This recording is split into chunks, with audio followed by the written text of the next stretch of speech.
Before the release of Mortal Kombat, video game films were largely seen as destined to fail. Studios treated them as quick money-making ventures, and audiences expected disappointment. Every adaptation before 1995 had ended in failure. Then Mortal Kombat appeared, and somehow it succeeded. But this wasn't because the production went smoothly. In fact, the filming faced casting upheavals, mechanical failures, budget restrictions, and skeptical fans. Each problem demanded inventive solutions, many of which became defining elements of the movie. Over the next few minutes, we'll share 25 secrets about Mortal Kombat 1995 that remained hidden for decades, beginning with a casting shakeup that nearly derailed production before shooting began. The first secret involves Sonya Blade's last-minute recasting. Just weeks before filming, the original actress injured her wrist during intensive martial arts training. Every fight scene had been designed around her unique abilities, so the team had to urgently find a replacement. Bridget Wilson stepped in under immense pressure. The choreography had to be completely reworked to suit her skills, simplifying some moves and condensing rehearsal time. Attentive fans can still notice the difference. Sonya's fighting style stands out because it was adapted in real time. This rushed approach, however, added authenticity, making her feel like a fighter reacting to circumstances within the tournament world. The second secret is the PG-13 violence approach. Unlike previous adaptations that relied heavily on gore, the filmmakers aimed for a PG-13 rating. The intention was to reach the broadest audience while keeping the combat intense. Fatalities were never fully displayed, and blood was limited. Instead, emphasis was placed on atmosphere, sound, and fast-paced choreography. Non-human opponents enabled striking visuals without breaching the rating. This restraint wasn't a compromise, it was a deliberate choice, proving a video game film could pack a punch without extreme violence. Studios noticed, opening new possibilities for game adaptations. Secret 3 involves Goro's $1 million animatronic. Before convincing CGI was feasible, the team spent roughly $1 million on a fully practical puppet for the four-armed Shokin fighter. Goro required dozens of puppeteers in perfect coordination. Mechanical constraints dictated careful camera angles and multiple takes to make movements appear natural. Some scenes were cut entirely due to the risk of damaging the puppet. Yet Goro's physical presence on set, casting real shadows and interacting with actors, remains one of the film's most impressive achievements decades later. Secret 4 comes from test screenings that demanded more combat. Early edits leaned heavily on story, but audiences wanted additional action.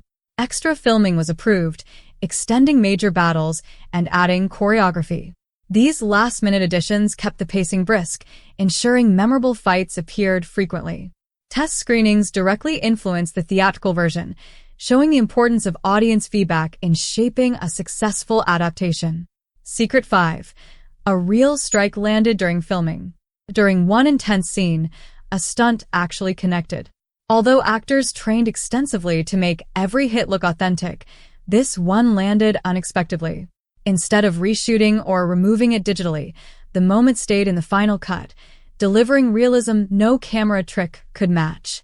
It also highlighted trust among performers, reinforcing the grounded, hard-hitting tone that set Mortal Kombat apart from later CGI-heavy action films. Secret 6 is the Star Wars-style pitch. Given the poor reputation of video game films, producer Lawrence Kasanoff reframed the project as a mythic adventure akin to Star Wars, focusing on Liu Kang's hero journey and the tournament stakes rather than only the fights. This perspective secured investment, drew talent, and gave the screenplay a strong narrative backbone, elevating it beyond a typical failed adaptation. Secret 7 involves Raiden's near-casting change. Sean Connery was considered, offering star appeal but a very different tone. Instead, Christopher Lambert assumed the role, bringing dry humor, warmth, and playful otherworldliness. Lambert's interpretation allowed a natural mentor-hero dynamic and provided breathing room between fight sequences, demonstrating how losing a bigger name sometimes results in a more memorable performance. Secret 8. The director was a fan. Paul W.S. Anderson wasn't just executing a vision, he had played the arcade games himself. His deep knowledge of characters, stages, and the tournament format influenced many decisions, from locations to introductions. This connection fostered fan trust and allowed creative liberties while maintaining fidelity. Secret 9. The Hidden Fight Architect.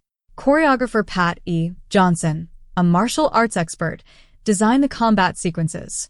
He merged realistic fighting with supernatural wirework for characters like Scorpion and Sub-Zero. Each fighter's movements mirrored their game versions while remaining believable on screen. This balance of realism and fantasy made the fights iconic and still praised today. Secret 10. Actors revised their own dialogue. Many lines were stiff on the page, so the cast adjusted words to match personalities. Johnny Cage's swagger, for example, came from Lyndon Ashby's improvisations. This collaboration kept the script alive, giving characters genuine human traits amidst the fantasy, creating some of the film's most beloved moments. 11. Raiden traveled to Thailand himself. Scenes could have used doubles, saving money and time. Lambert insisted on going, fostering chemistry with the cast, boosting morale, and enhancing authenticity. 12. Thailand became Outworld.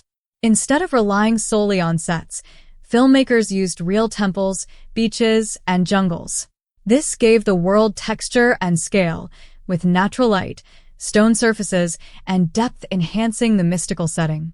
Combined with art direction and lighting, it created grounded fantasy that studio sets alone couldn't achieve. 13. Critics praised the craft. Early expectations were low, with reviewers anticipating another cash grab. Yet, many lauded the technical work, from visual effects to design. Recognition shifted opinions, proving video game properties could be handled with serious creative ambition. Secret 14. Outworld originated in an old factory. Rather than building costly sets, the filmmakers transformed an abandoned industrial space using lighting, gels, haze, and shadows. Concrete floors and girders became alien chambers, showing how creativity can turn ordinary locations into cinematic fantasy. 15. The Pit earned fan trust. Recreating iconic stages was more than visual, it showed respect for the source material. Fans appreciated the faithful design, allowing filmmakers more creative freedom elsewhere. Secret 16. Paul W.S. Anderson learned VFX overnight. With little prior experience, he studied terminology, pipelines, and digital limitations intensely, enabling precise communication with the effects team.